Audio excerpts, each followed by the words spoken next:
It's Friday, December 17th, 2010, and you're in the Breakout Room. Welcome to our first broadcast. Thank you for attending. This is live audio and video over the internet to your computer. Today we have some great discussion we're going to get started with shortly. But as you can see, we are in beautiful Moraine Lake up in Alberta, Canada. It's Canada's Rocky Mountains. It's a beautiful playground and an incredible place for incentive meetings and other types of programs that are appropriate for that destination. It's phenomenal. You should check it out. Many of us are actually going to join us later in a recorded version of this show, so welcome to you as well as we get started here.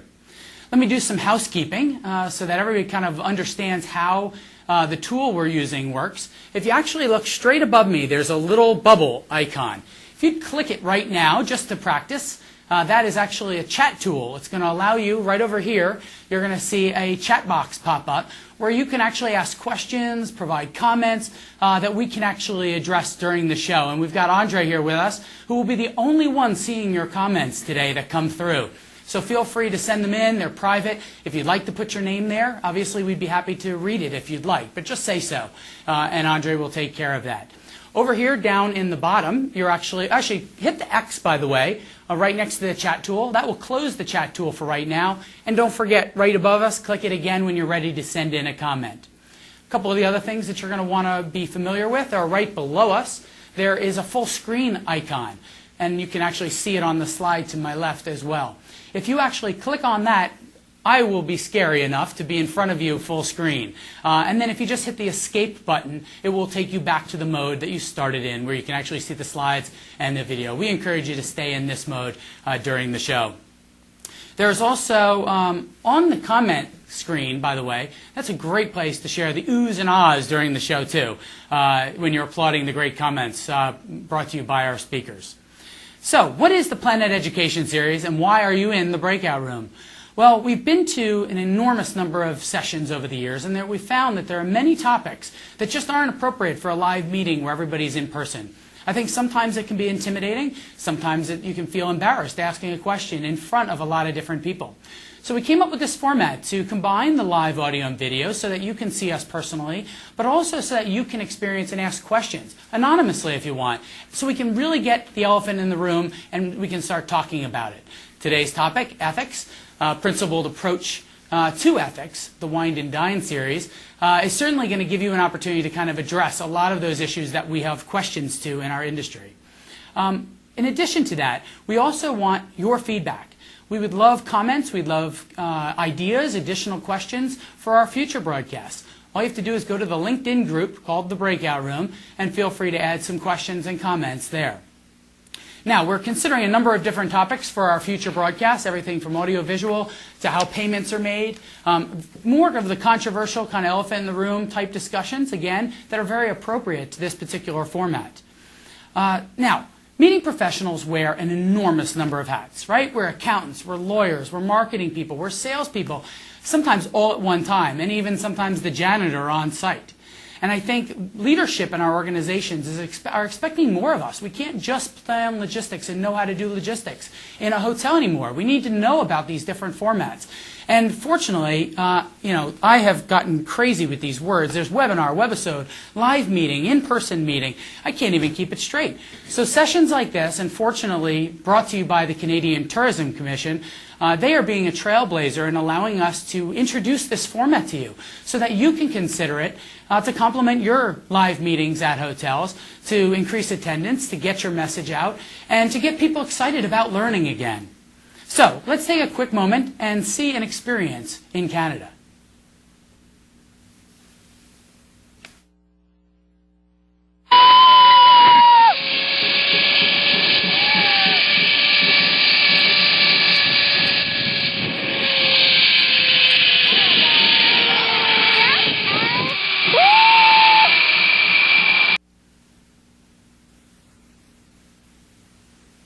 Welcome back to the Breakout Room. So, let me introduce myself. I'm Peter Hanley. I am President and COO of PlanNet. We're a full-service meeting services company based here in Arlington, Virginia. Moraine Lake. So, we're going to get started here. We are a full-service meeting planning company. I think some people confuse us and think we're a technology company, mainly because we actually really our expertise is the application of the technology, the way we use it to solve business problems and improve the experience of attendees and the efficiencies and productivity within our clients' organizations. I have with me two esteemed panelists who I'd like to introduce you to. First, I'm actually going to bring you to Kirsten O'Lean. Kirsten has 14 years with the AAMC, and she has 15 full-time meeting staff. She has worked for AAMC on a number of different projects, and I think the most appropriate certainly was her project to working internally and externally to define ethical guidelines and business practices within her own organization for members. And she's also she actually just got the President's Award at PCMA recently here in the DC chapter. So welcome, Kirsten. I've also got Cecilia Bell with us. Cecilia's been in the industry for maybe a year or two. No, I'm actually kidding. She is actually an esteemed professional with such an array of experience. Everything from the front desk to night auditor. She was GM. She's worked for DMC, a meeting planning company, the Washington Tourism Bureau. And she is a member of all the organizations, just like Kirsten, ASAE, PCMA, and she is currently president of the DC chapter of PCMA. So welcome, Cecilia. Thank you. So we're going to get into some content here, and let's get started, because I know your time is valuable. We want to be respectful of your time. Again, we encourage you to ask questions. Type them in as we go. Again, the little chat box. And let me start by asking Kirsten. Kirsten, why is this subject important to you? Well, Pete, you know, I'm incredibly proud to be a part of this industry. I think that it's just really an incredible group of people that are very professional, do great work, and what we do is important. I think one of the biggest frustrations for me is the lack of understanding from other people, either in our organizations or outside of the industry, of what we do. And the perception that as a planner, all I am is wined and dined, or the perception as a supplier, all I do is wine and dine clients. And I think that the perception is really, it becomes the reality, even though that may not be the case. I mean, we have, I believe, an industry that that really conducts itself very ethically for the most part. We have a lot of temptation. We have a lot of opportunities to be unethical, and I think that most of the time we make the right choices. But how we're perceived by the outside world really can have an impact. And I think that addressing this issue, getting it out on the table, getting it to at the forefront of everybody, encouraging everybody to talk about it back in their own organizations or in their own industry organizations, it enables us to really elevate the industry. If we can change the perception of who we are as an industry, that just brings us to a higher level of professionalism and respect. I totally agree. You know, it's funny, when we talk about this issue all the time, I feel like the definition of insanity. You know, we go to these sessions all the time and we talk about it over and over again. We've never really addressed the elephant. But I think the bigger picture that we all have to kind of grab onto is the fact that as an industry, we've got to come together. You know, we don't hang our dirty laundry at home outside so that everybody can see, but for some reason we do it as an industry, and I think we've really got to be able to focus. You know, fortunately, I've had some great role models in my career early on. I had Marcia Davies when I worked at Freddie Mac, back when Freddie Mac was a reputable company for everybody. And, you know, I think we've gotten quite judgmental as an industry with regards to this topic. And, you know, I guess, Cecilia, how did we get into this situation? How did we start addressing this, and why is it such a big problem? Well, I think, you know, as Kirsten alluded to, it is very tempting in this industry. I mean, there are a lot of perks. There are a lot of things that are given away. I mean, and sometimes that sort of clouds the issue, you know, particularly if you're in a nice function and the host is giving away some really nice prizes, and people sort of, it almost is a pick me, pick me, pick me. And so there is a lot of temptation out there, and sometimes you sort of lose your self-awareness of what's going on. And so I think again, the more we talk about this kind of thing individually and collectively, the more we become more self-aware and aware of what our industry is doing, and the more that we can elevate it and address whatever problems we have and solve them. And I think it's really important, Cecilia, and that's a really important statement, because I think for us as an industry, and certainly for us as a panel, we have to realize that, you know what, none of us are in a situation really to be judging each other or to saying this is ethical or this isn't ethical. And I think we've got to be careful about that. Religions, as I recall, religions have been fighting over what's right and wrong for as long as I know.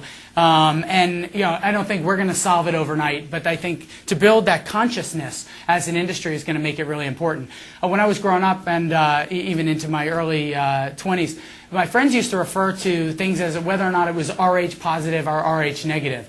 My mom's name is Rosemary Hanley, so as you can imagine, it was whether or not Rosemary approved or disapproved about the various things that I was involved with, and it's carried with me my whole life. And I think that consciousness is really important. So for all of us, I think we've got to address that. Do you think we can self-regulate ourselves as an industry? Do you think it's something that we'll be able to take with us and move forward? And where does reputation play in this?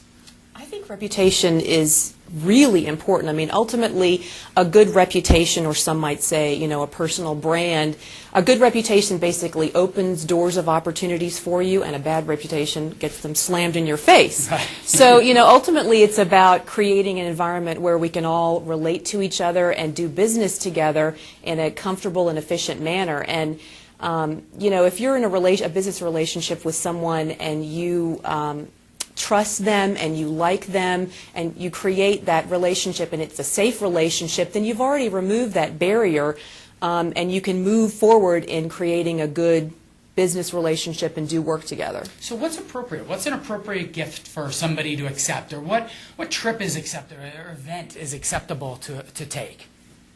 Well, I think the answer to that, Pete, is it depends. And I think that's one of the challenges. I think we can self-regulate, and I think we do. Almost all of us have that sort of conscious guiding us and helping us to make good decisions, but we don't have a roadmap for that. We don't have an industry-wide standard that tells us what is considered ethical and what isn't within our industry. A lot of individual organizations don't have that roadmap for their employees to understand what is acceptable and what isn't acceptable. And so although we can self-regulate, we still, even if we have a good inner conscience that's telling us what feels right and what feels wrong, we don't have anywhere to go to get that guidance to help us make those decisions, to determine what is appropriate as a gift, what is appropriate to accept, and what's right and wrong in our situation. That is a great point. Actually, we have a hand raised in the audience. Andre? Hi, this question comes from Miguel Neves, who is joining us from the United Kingdom today. He has a question for the entire panel.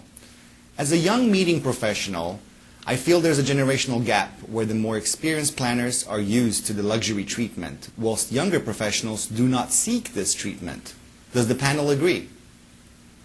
That's a very interesting question. I think certainly the generational aspects, and the longer you're in the industry, there are certain things that are that have we've set our, actually, let me restate that. I think from a bigger picture standpoint, we've set ourselves up with this. I used to joke, being on the hotel side early in my career, being a meeting planner, and now being at PlanNet for 18 short years, I think one of the things I hear all the time is the term, somebody's a shrimp eater. And I wanted to tell a wonderful joke today, but unfortunately Cecilia and Kirsten nixed that on me. But the fact is that the aspect of setting us up for failure and being called a shrimp eater, well, I say to suppliers is don't feed us shrimp and then call us a shrimp eater. I think we create that monster. And I know, Cecilia, you definitely have some feelings on this. Well, we create these lavish events, and we invite clients to these events, and we serve shrimp, really big shrimp. So, we can't exactly invite folks to the big events and serve shrimp, because we're going to have shrimp eaters there if we do that. But, we were talking about people's perceptions and how your behavior, people are watching you, and the generational aspect of that is very important, because I think we all should be cognizant that we have a lot of emerging professionals coming into this industry, and they are watching the older, more experienced people. And so, they could, when they see all of these gifts and trips and FAMs and shrimp being thrown at all of the more experienced planners, there is a perception that those more experienced planners are pursuing those things, and I don't necessarily think that they're pursuing them. I think that it's just sort of, we're in the hospitality industry, so we're very hospitable. We like to share, we like to give things away. But it is about, not pursuing them. But we all need to be aware that these younger folks are looking to the more experienced folks and learning from them. And people learn very much by observing as opposed to what you're saying. They're learning by what you're doing. So we certainly want, if we want to elevate this industry, we certainly want to lead by example. And we've all been brought into those situations and been influenced, to situations where maybe we're not the right place to go. So, from a standpoint, Kirsten, from your perspective of this, from role models and mentors, and where do you think we go with a question like that? Well, I think that there is a disconnect. I mean, if you are a planner who is responsible for booking business and you've been in the industry for a long time, you have a lot of contacts, you have a lot more invitations at your feet than someone who's just starting out. So it's very easy to see how you can come in as a new planner and what you see is all of these invitations being offered up to someone else. We have that in our organization. We have a number of staff who are responsible for booking business, and then we have staff who are planners, and they don't have the sales contacts. So there is a difference in what's being offered to me as someone who has the power to book business and what's being offered to them. And part in our organization, part of it is being very clear about what's acceptable and what isn't to participate in, depending on what your role is. So I think that that's part of what happens when the more junior members and the emerging professionals come into the business, is that they're maybe in a position where they don't have the sales contacts, they don't have all the invitations. They will get there in their career, but what they're seeing is the people who are there and already have that. And I think what Cecilia said is exactly right. We have an obligation as more experienced members in our industry to set an example for the people that are coming up, because we can talk about policies, we can talk about ethics, but it's actually what you do every day that really is going to have the greatest impact on anyone who's watching you and looking to you for guidance. Well, certainly ignorance, temptation, and kind of that human nature is going to set in all of these situations. And I love the fact that you point out that we have to set an example, because they're not going to know the impact necessarily of making that inappropriate decision, perhaps. But we're offered things all the time. And again, going back to that shrimp eater, Cecilia, you invite us to things, and not you personally necessarily, but certainly the supplier side is constantly trying to find ways to build relationships and get to know us. And we in the technology world, we've thrown up all these shields in front of us, so you can't get a hold of us anymore. So how do you address that? How do you work through this issue of getting to know people, but balancing it with not just feeding them large shrimp and taking them to big wined and dined events in order to get them there? Well, you talked about responsibility before and accountability, and I really believe that it's accountability on both sides, not only the vendor side who's inviting the client, but also the client side. If you show up to an event and you fill your plate with shrimp and you go in the corner and eat them and don't talk to anybody, eventually you're going to get a bad reputation as a shrimp eater. But, if you are an experienced meeting planner that does a great volume of business with a variety of different vendors, and you're invited to an event, and you're there, you're talking to people, you're meeting new vendors, you're working the room, you're doing business at the event, and you happen to like a lot of shrimp, nobody's going to care if you eat a lot of shrimp. Well, are you inviting me because it's a personal invite, because you like me, or are you inviting me because I have great business and I work for a particular organization, or I have clients that are with a particular organization? Well, as much as I like you, I'm inviting you because of I'm inviting you because of the business that you represent and the appropriateness of that business for my particular product that I'm selling. That's a great point. Andre, we have a question from the audience. Another question that just came in here. It feels that some suppliers resort to using personal gifts as a first tool to promote sales. How do we encourage the suppliers to take a more proactive approach in building a rapport rather than the quick prize? Yeah, that's interesting. I actually was at an event recently, and they had done this drawing, and I know certainly the intention of the suppliers was to introduce the planners to their properties, to their destinations, give them an opportunity to experience it like their attendees would experience it, in order to go back and consider it for their own organization's meetings. But the way the drawing actually worked out was they were picking out of a hat, and there were people in the room yelling, "Pick me, pick me." And certainly there's a couple litmus tests I think we all have to kind of address. Is one, maybe it's that RH negative, RH positive that I talked about earlier. But it's also about, and I loved how you guys referred to it in the past, which is that accountability partner. Is there somebody there helping us be good, right? Sometimes guidelines and procedures and policies can help us be good. And I think planners will be helped to be good and you can set us up for success if perhaps you define what the expectations are when you invite us. So if you're going to do a drawing, before you do the drawing, announce the expectation that you do expect us to return your phone calls, you do expect us to consider the destination, and that when you're down there, you're going to see the meeting space and experience the venue as an attendee of your own organization. I don't hear that often, and I think that could really help the person on the other side, the meeting planner, really see what's important. Cecilia or Kirsten? To the question that we just had, the question sort of at first thinks, well, maybe a supplier should answer that question, because the question is, why are suppliers doing X, Y, and Z? But suppliers are doing that because it works. It's true. Most likely. So it's not just on the supplier. If the personal gifts and the personal invitations and all of those things are enabling you to get the business, then we on the planner side are just as responsible for perpetuating that cycle of, if you give me the gift, you'll get the business. So how do we stop it? If it's forcing, if it's working, if it's getting people there, how do we address this? Well, I don't know that we need to necessarily stop it. I guess it depends on the gift. I mean, really gone are the days when vendors just threw free things away for no reason to clients. I mean, nowadays, whether it's a hotel or some other vendor, I mean, we have to justify every penny that we give away.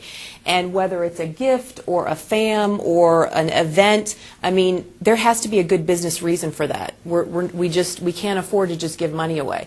And so if it makes sense, if it works, if I in global sales create an event where I'm bringing my hotel partners together with my clients, ultimately in an environment where they can build personal relationships, then that is very effective.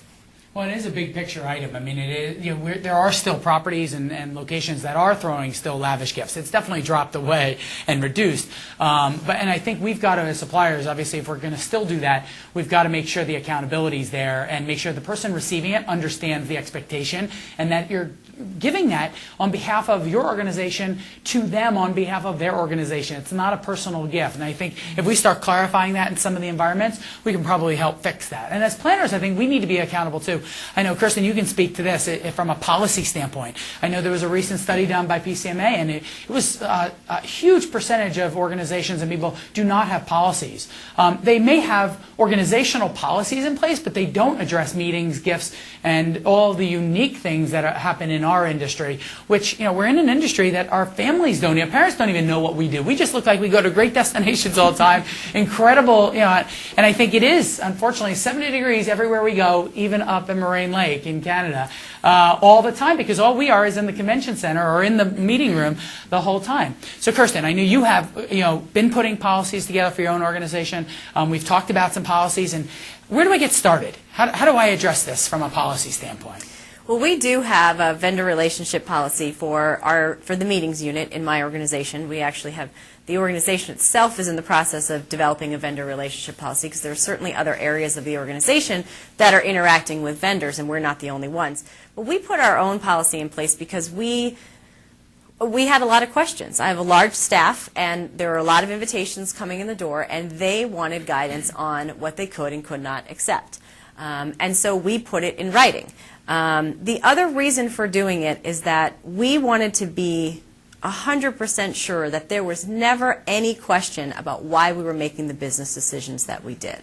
So our policy actually starts with every meeting will be booked using an RFP process. That's your protection. That's your fallback. You are using a fair process to book all of your business. And if you can always come back to that, then that's your proof that regardless of the gifts or the invitations or any of the other things, that you're making your decision based on a fair process. Well, as a staff person, sometimes that doesn't look that fair because it's a guideline, a rule, a policy I have to follow. But I can tell you, as much as from a leadership standpoint it helps to have those guidelines and rules in place, it is very helpful to the employee too, because then they won't be unfairly judged. Plus, these are definitely moving targets, right? I mean, your policy isn't something you can just leave. Don't you get new questions that come up all the time? All the time.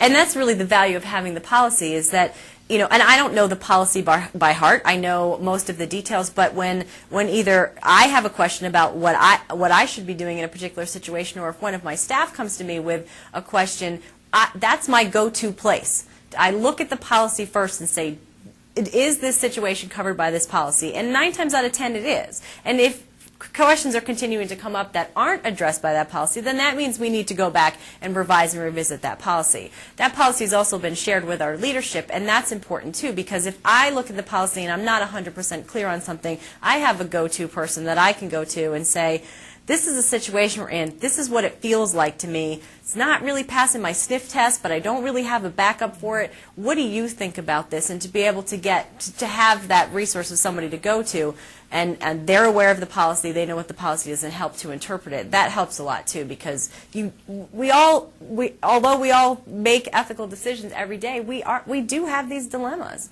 and it really is incredibly helpful to have something to reference to help you make that decision. And sometimes, if you're the boss, sometimes you're making decisions that people aren't going to like. They want to do something and you're not allowing them to do it. The policy is your backup for doing that. The policy is, well, this is our policy, and this is why I'm making the decision that I am, is because it's in our policy, and that's what the organization supports. It really does help all of us. And I know there's a question from one of you in the audience. Can we hear the question? It's more of a comment. Okay. Leading up to what Kirsten was saying, I guess. So this one comes from Lisa. If anyone is uncomfortable with a gift they are given, they can always give it to charity. I know of some offices where they do a holiday party where everyone buys a raffle ticket and they give the items away, and the money for the tickets then goes to charity. Well, let me ask you this, and this is actually something we've kind of discussed, and one of the challenges is, why isn't the default not to necessarily be giving it to somebody personally, and maybe we should be giving it to a company directly, right, or to a charity? What do you think, Cecilia? I think it depends upon the gift. I mean, I think that there's certainly nothing wrong with accepting a gift and then donating it to charity. I think that you need to be cognizant of the relationship. I mean, one of the things that I think is great about your policy, and you touched upon this, is that when an employee comes to you and says, can I accept this, or I need to do this, or I want to do this, you can say, well, no, you can't, and here's the reason why. This is our policy, it's set in stone, and that's why you can't do this. So that it's not, I'm making a decision and I'm discriminating against you, but I'll treat somebody else differently. So it protects your relationship with your employee, but it also protects your relationship with the person perhaps giving you the gift. Because, again, we're in the hospitality business, we like to fellowship, we like to give gifts. So if I want to give you a gift as a thank you for the volume of business that you've done with me, and then you can't accept the gift because of the policy, instead of rejecting the gift and maybe me interpreting that as a personal rejection of my gift to you, you can say, no, we have this policy, thank you so much for your generosity, but unfortunately I have this policy that I cannot accept a gift. And then perhaps you can donate it to charity. I think if you do that, though, you need to be very transparent and say, this is our policy, I can accept this gift on behalf of my organization, and thank you very much for your generosity, and I would love to accept this gift and then use it for our holiday party or donate it to charity or whatever. But I think you need to share that with the gift giver, because I had a situation from a hotel where I had a hotel who had given one of my clients a very nice gift. It was not an elaborate gift at all, but it was just a sign of a thank you at the end of the year for the volume of business that she had given. And then the client wound up, donating the gift, and then the hotel didn't find out about it from the client, but found out about it somehow from another one. So it was a little like, okay, that's fine, you did that, but couldn't you at least have, told me about it? Well, and you have a unique situation because you've got hotels all over the world, too, being with Intercontinental. How does that change it? Well, I think we have a code of ethics, and it talks about accepting gifts. Whether they're from clients, I think mostly really from hotels. But, our business conduct policy does not have a dollar amount that you can accept, because obviously it says that you can accept a gift of hospitality, but it has to be of sort of a token amount. And I think that's important because in dealing with, thousands of hotels in 100 different countries, a very expensive gift in one country is not a very expensive gift in another country, and certainly the cultural differences are vast. So, when one of our executives is going to China, they're going to get a gift from a hotel, and it's probably going to be a very, very nice gift. And not accepting the gift would be a personal insult to that individual, but also that hotel. So you need to be cognizant of the different. You need to be specific in the code of conduct, but but also general enough that it can be interpreted across different cultures and different countries. Yeah, that's a great point. I think those guidelines and the policies are critical. We've talked about that our industry organizations have policies and guidelines on their own websites. But clearly, the unfortunate aspect of where they are right now, it's great that we have them, and it's a starting point. But the ones that are up there that we've all taken a look at are not very detailed. We don't really have a way of truly knowing what's right and wrong. Do you think it's their job to police necessarily what is right and wrong? Our industry associations? I mean, do you think they should improve their policies and start judging us? I think it's a fine line. I mean, again, just because I think the way that we start is by having these conversations. And then individually, perhaps, we gain momentum and we individually, there's a groundswell, as there was within your organization, and you develop a code of ethics for your individual organization, which can be relatively specific, and then be more specific as you, zero in on a particular department. Beyond that, as far as a code of conduct industry-wide, I think that, many organizations, PCMA, ASAE, as you alluded to, have a code of conduct and an ethics policy that people can personally sign, but they're relatively vague. And I think the reason for that is that every individual organization is very different, even across the nonprofit, realm. What is okay with one organization is definitely not okay with another one. I mean, talk about planner points. I mean, that is a very passionate subject with a lot of organizations, and some organizations are like, yes, it's absolutely okay to accept planner points, and then other organizations are like, absolutely not. So can you do it industry-wide? I don't know. Well, we have another question from the audience. This one leads into what Cecilia was talking about now. Here's a question from Miguel again. Thank you, Miguel. Should there be a standard policies across the industry? If so, is there such a policy available online or in Apex? I think Cecilia's right. It is tricky to where do we go with that? Because it is specific to every organization. Even within an organization, like we'll have an umbrella vendor relationship policy, but my policy is going to drill down into the specifics of our particular vendor interactions. I think that, and I also think it gets tricky to, if you're going to have a code of ethics for the industry, you have to have a means of holding people accountable for it. And that gets a little tricky. Should it be a condition of membership that you have to adhere to a code? And how do you make the code specific enough that if there's a violation of the code, that there's a violation of the code? I mean, ethics is sort of one of those things. It's like pornography, right? You know it when you see it. But you know when something's being unethical, you feel it in your gut. But if there's not if a guideline is not specific, then you don't have a policy says you can't do X and you did it, so you're in violation of it. So you're no longer a member of PCMA, ASAE, whatever. I mean, of course, there'd have to be some sort of due process. I think the challenge is making it specific enough in order to be able to do that. But I think that's why it's important on the organization, at the organization level. And maybe what we do as an industry is not create a specific code of ethics, but maybe what we do is give all of you the tools to go back to your organization to be able to create your own policy, both on the supplier side and the planner side. So the sessions at PCMA or wherever are not about how do we be more ethical, but the session is how do I write an appropriate vendor relationship policy that reflects the specific needs of my organization and ensures that everyone who works for my organization is conducting themselves in a way that organization considers to be ethical. And so maybe there's a framework of some industry standards that we agree upon that people can then take to their own organization and put their own policy in place that's specific to them. Because I think ultimately, I totally agree, and I think to be specific enough to have repercussions, real repercussions, only the organization that you work for really can discipline you or correct you. But I think the bigger picture, across organizations or across, whether it's vendor relationships or between friends, is that, you alluded to the accountability partner, and I'm a huge proponent of that because we are not in this world alone. We're not silos. We don't operate in silos. And I just firmly believe in the importance of having an accountability partner, a business partner that you can go to and bounce ideas off of.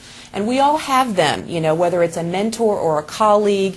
or an assistant, you bounce ideas off of them, bounce ethical dilemmas off of them. And it's all about sharing because, you can get the best ideas and you can really resolve an ethical dilemma with this accountability partner. And also that partner can help you sort of after the fact because, again, in the heated, bidding war of pick me, pick me, pick me, sometimes we're not very self-aware. And so if you have your business accountability partner there, they can say, hey, perhaps next time you should handle it this way, my friend. Okay. Not in a judgmental way, though, but in a, I'm your friend and I care about you and I want you to be better, so I'm going to be truthful with you because as only a friend can be. Yes. And next time, perhaps you should handle the situation this way. I love that. So I'm your accountability partner. Is it okay for me to accept meeting planner points? You brought it up, and that is an elephant on the table. I mean, there's frequent flyer points. There's meeting planner points. Is there a difference, and should I be taking them? There is a difference. Okay. I mean, pretty much all of these points programs are pretty much the same. And we'll just, for simplicity, talk about the hotel points at this point. So, these points and these systems were designed to incent individual travelers.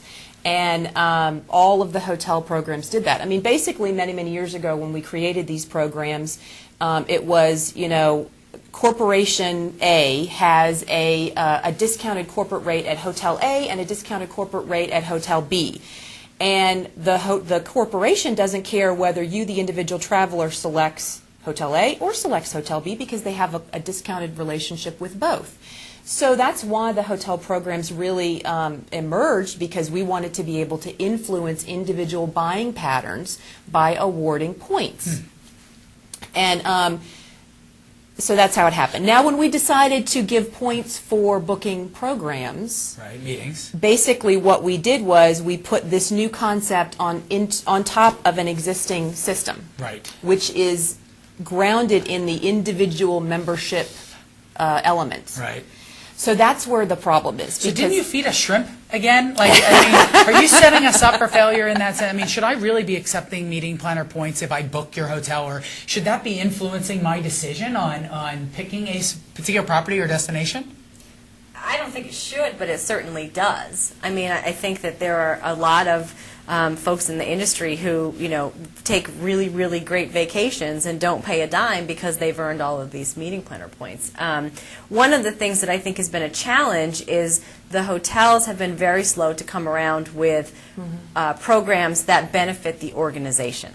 And whenever we're booking business, we are working on behalf of our organization. And so any perk, benefit, points, whatever, really should be coming back to the organization. And if that influences the board's decision that the association is going to get X number of points by booking this hotel after the other, maybe that's not such a bad thing because it's going to benefit the organization in some way. But it has taken the hotels a really long time to get there, and they still don't all have that program. And it's still even, we have association accounts with a number of the hotels that we collect points in, but they're still all in my name because they still have to be tied to an individual. But the argument I hear from some of the suppliers is that but I allow them to defer the points to their organization instead of them.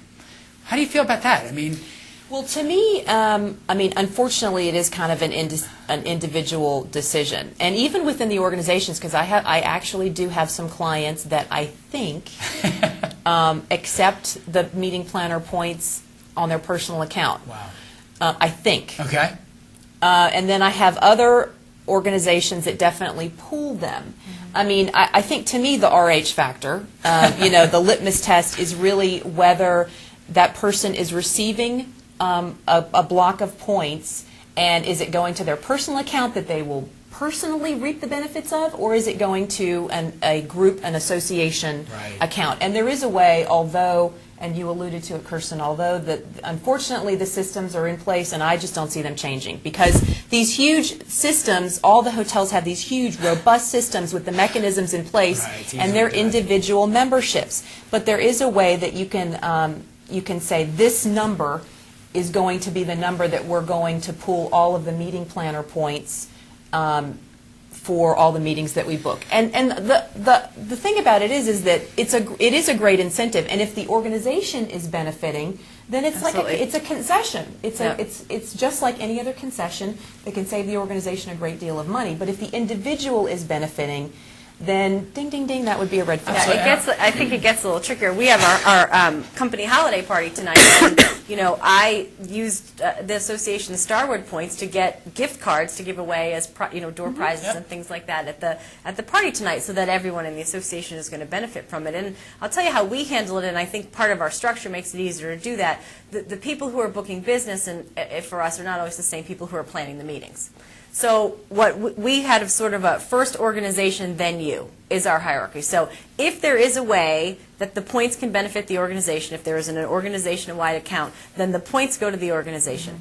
If there is no mechanism to benefit the organization, then you can accept the points. But the person who gets the points is the person who plans the meeting, not the person who books the meeting. Interesting. So it's not an incentive for booking because but at the time that we book the meeting, we don't know who's going to plan it. It could end up being you, but it most likely will end up being somebody else, and they're the ones who then get the points, and then it takes the incentive piece out of Well, it. I think the key there is that you just mentioned the policy. I mean, you had a policy in place. You can look at it. You can judge yourself. And I think, if anything, if you're a planner watching this, and probably even a supplier, is take this and start your policy. Start making this list of those things and these questions that are going to come up all the time. I said we've got to be less judgmental as an industry, yet when you just said that, I failed my own test. I said, wow, I judged the fact that they were taking those points and using it personally. But frankly, I should have just been thinking, well, what's the company's policy? Is it just the person transparent? Do other people in the organization know? Or am I shoving it in my back pocket, going on this nice vacation, and nobody knows that I've got all these relationships? And I think that's the key, Pete. Right? Are you accepting? It's one thing. Our points policy for our staff has been signed off on by our leadership team. We brought it to them and said, this is a situation. Are you comfortable with this? They've said yes. They know that we are accepting those points.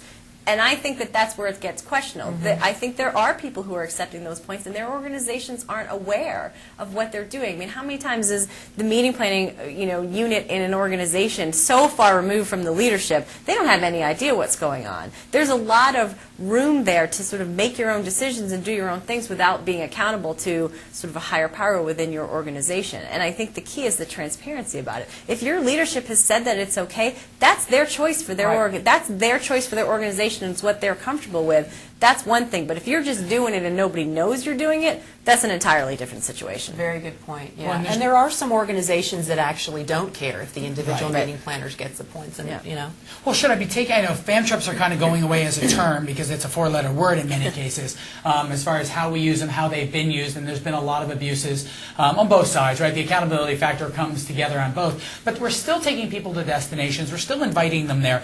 How do I make a decision when I get invited? Because I get invited to a lot of things, and I know you get invited to a lot of things as well. How do I make that decision? I think ultimately, as we talked about, it's having personal accountability, but everybody being accountable for all of their decisions. I mean, me as a vendor, I need to make sure that I am inviting the appropriate people who actually have potential business for that particular hotel or that particular destination. And if I'm extending an invitation to someone who has no potential for any kind of meeting at that particular hotel, well, then that's my fault. On the flip side of that, the client, if you know that you don't have any potential for that particular hotel or that particular destination, you should not be accepting the invitation. Does IHG or any other hotel company that you know of have a policy or a formal qualification on who's qualified? I mean, because you may be in a particular city that I've never planned in before, but if I don't experience that city, I may never ever book one of my meetings there. So how do you draw that line? Well, I mean, that's a really good point, because you may think that you don't have any business for that particular city, but I think you do. Right. But that would be because I have researched your organization and I've seen where you've been, and perhaps you've never been to my hotel in that destination, but you've been to a destination that I typically compete with. Right, that's true. And I know that they're a competing destination, and I know that if you like this destination, that you'll probably like my destination more. So if I, as a vendor, have done my research and I know who you are, and I know that you have potential, even if you don't know you have potential, then it would be appropriate for me to extend the invitation. But I also need to educate you on why you should accept the invitation. So that Because actually sounds like perhaps- two things, though. It sounds like, one, that our suppliers, everybody watching, you need to do more research on the group and explain to us as planners why you're suggesting this property, why you're inviting me to this destination. And from a planner standpoint, too, I mean, I've got to start listening a little more, too. You know, you're definitely not one of the many, or a majority, with regards to having done all that research, right? Unfortunately, there are a lot of people that call and haven't done that research. But when you do, as planners, we need to be open-eared, too. Do you get calls like that? Do you ever have that situation in making a decision? We do. I mean, we get invited to those types of fam trips all the time. And again, I sound like a broken record, but we have guidelines in our policy about what is an appropriate fam trip invitation to accept. And for us, it really is, if we can go, and really we look at them more of the city standpoint, because if we can go to a city on their dime and see every property that we would potentially use, see their convention center, or get a chance to see some of the off-site venues, and it's a city that we need to go and see anyway, and I can do it on their dime and save my organization money, then it's worthwhile. But unfortunately, too many of those trips don't include all of that. It's come in, you're going to stay at one hotel, maybe you'll see a couple others, but you're going to go to, this event, this football game, this whatever. They're usually geared around an event, and the event is great. But in between the events, you've got to see everything there is to see. Otherwise, it's not worth my time to go, and it doesn't benefit my organization in any way, because I'm not getting everything I can out of that trip. Here, see another question from the audience. This is more of a comment, which I'm going to follow up with a question as it relates to what we're discussing right now. This one comes from Donna. Thank you, Donna. She says, I truly believe that planners don't book what they don't know. Fam trips are a very important selling tool, especially when positioning Canada. This is also how planners get to know their product. These trips can sometimes be perceived as over the top. It's all about inviting the qualified clients. The product of our industry just so happens to be luxurious as opposed to computer training. I think it's... I like computer training. I think it's important to continue to allow us, suppliers, the opportunity to provide planners with training on our product, fam trips. And that leads up with another interesting question that Mark just posed. Say a planner is invited to an event hosted by a hotel or CVB, and the planner has no immediate plans to use either. Is it okay to accept that invitation as long as the planner is upfront about their plans? Whew. I think the key thing there is that you said immediate plans to use the city. If it is a city that you have the potential to do business with, perhaps not in the next 6 months, but it is a city that, and I think the comment that Donna made is totally valid. You need sometimes to get people there to sell them on that. So you have to do the sales pitch first and convince me that it is a city that my group would consider in the future. And then it may be appropriate for me to go and see the city. There's no question that sometimes we go and see things and we go, wow, I had no idea that X city offered this all. Now it's on the table for me. But you have to know that you have the potential. If it's a city that you've mentioned to your board or committees and every time you bring it up they're like, no, we're not going there, then you know you're not going to have much of a chance of pitching it to the people who are actually making the decisions about where to go. But it's not really necessarily about the immediate need, it's about the potential. And you have to first sell us on that potential and convince us that it is a place that we could potentially bring our business. And we have to make that decision as planners to say, does this really have potential for us? And if it does, then yeah, let me go see it. But it goes back to what I was saying earlier, to people were talking, Donna was talking about, showcasing the city. But you've got to showcase the right stuff.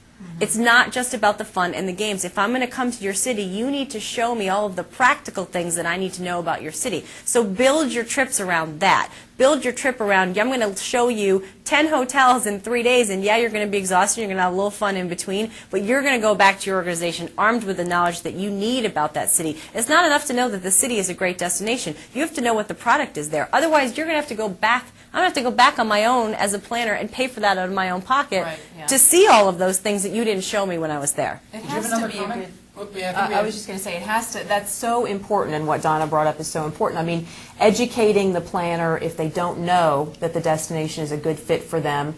But that's a phone call, and talking to you, giving you a little bit of education, because you really don't know what you don't know.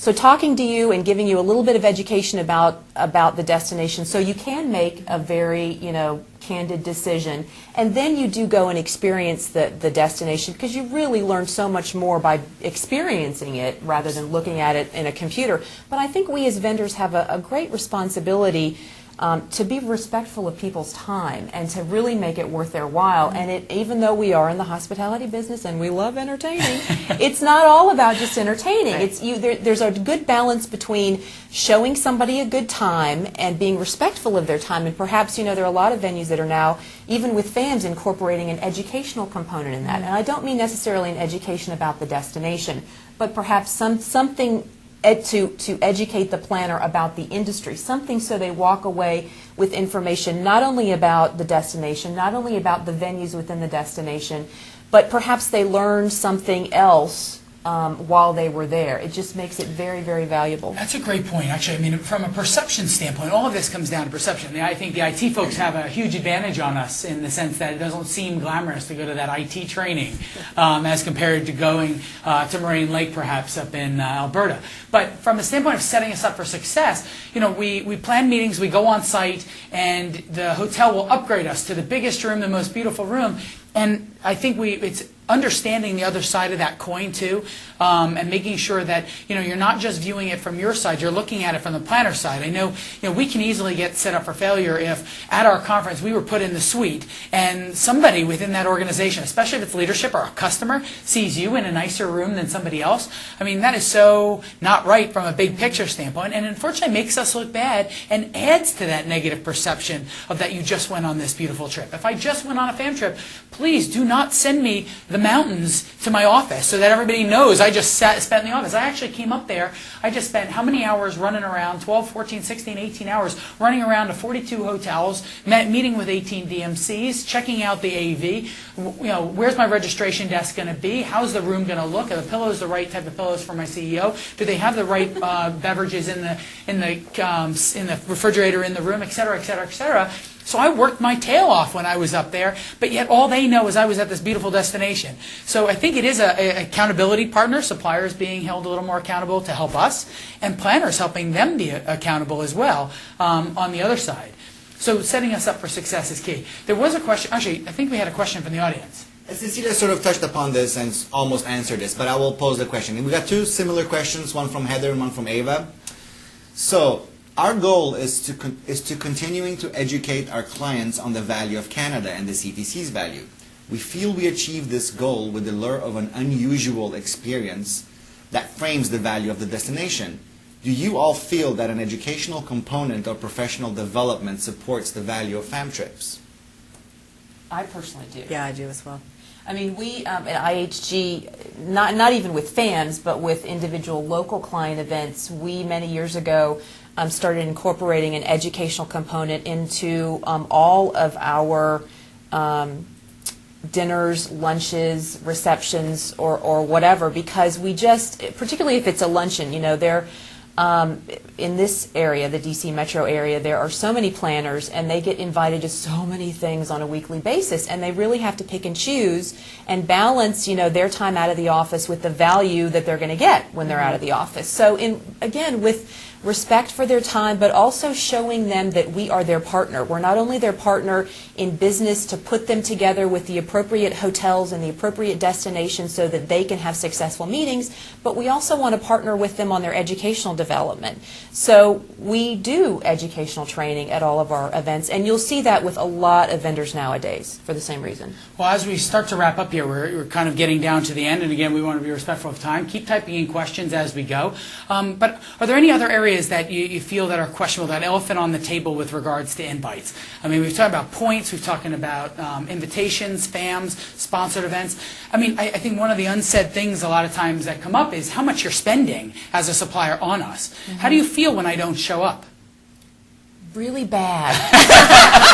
It always amazes me how many times I mean, obviously we plan for no-shows, and we plan for walk-ins, and sometimes, if you're lucky, those two equal each other. But it always surprises me how we are in an industry of getting people to events. If they've, our meeting planners are all about getting people into the hotel and into the meeting and into the, and the meeting planners give food and beverage guarantees. If anybody understands how important a food and beverage guarantee is, it's a meeting planner. So to then have that person turn around and not show up for an event is, you're like, really? Really? And I think it's even more, though. I mean, you're talking about, I think what yesterday was the big CVB event, and I'm sure there were a lot of no-shows, and that it is the, really, you said you were coming, we paid for your food and beverage or whatever. But I think more important than that is the really big-ticket stuff. I'm amazed whenever I go to the PCMA Foundation dinner, ASA Foundation, or whatever. I mean, suppliers you're paying what? I don't know, thousands of dollars for those tables. So my seat that I'm sitting in is worth $300, $400, $500. And I always show up. But there's always somebody at the table who cancels at the last minute. And things come up, things happen. But really, you should be in the hospital if you're not showing up for an event like that, because they put out a lot of money. The reality is there are valid reasons for not showing. I mean, obviously. If you're hit by a bus, you be there. Like I said, if you're in the hospital, it's valid. But it is one of those things that I think when you are planning 50% no-show, it really is a problem. And I think for all of us, we've got to respect the fact that, there are going to be valid reasons you can't come or you're not going to be there. But you've got to respect how much money they're spending, why they're inviting you, so they can get to know you. And don't sit in that corner. One of you brought up earlier that you're going to be sitting in the corner. Before we continue, I want to give everybody one more quick experience of Canada. Can we share that with everybody for a moment? Isn't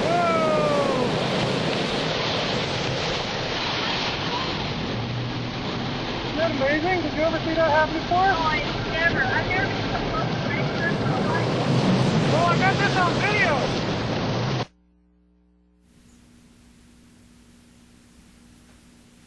Live webcasts bring unexpected results, and we're really glad you were able to join us today and share in so many of the things we're doing here. We're going to have different topics every month. We're going to invite people, speakers, different topics. You're going to have different experiences because it is live. We can actually have conversation, dialogue, and talk about some of the issues. And as we go forward, we're going to be expecting more and more questions from everybody. I think for everybody, transformative change in our industry is not something that's going to occur overnight. It's going to take time. But we each have to take those steps, whether it's to be an accountability partner to help each other out, or whether it means just getting more aware of why people are inviting us, why we're doing the things we're doing. Because improving the perception that we have of ourselves in our industry is really going to give us tremendous opportunity. I think we as an industry were a bit asleep at the wheel during this last economic crisis, and this is our chance to really step up and improve the perception, elevate the industry. So we're reaching out to you and looking to you to take that step, ask the question, grab an accountability partner, and start helping each other. Grab a supplier if you're a planner. Grab a planner if you're a supplier. Condoleezza Rice said that her parents told her that she needed to be twice as good. That is absolutely hard to believe for the first African-American Secretary of State. I think all of us have to realize that the reason she said her parents had thought that was because they really wanted to show segregated Birmingham, Alabama, that their prejudices were really totally unwarranted. And I think we as an industry are going to have to be twice as good to improve that perception. And improving that perception is going to improve our rates, our fees, our salaries, our benefits, and frankly the enjoyment that we all have in our job. Because our parents may someday actually know what we do for a living. We hope today's dialogue was informative and that you got a lot out of it. Please visit thebreakoutroom.yourmeeting.com when you get a moment through your web browser. And thank you to the Canadian Tourism Commission again for making this possible today and giving especially the meeting planners an opportunity to see a new forum and an opportunity to see a new way of delivering meetings perhaps to their attendees. If you don't know who your Canadian Tourism Commission representative is, please email us at thebreakoutroom@yourmeeting.com and we'd be happy to introduce you directly to that person. We're going to hold these every month, so we look forward to seeing you next month. When it matters, discuss it in the breakout room.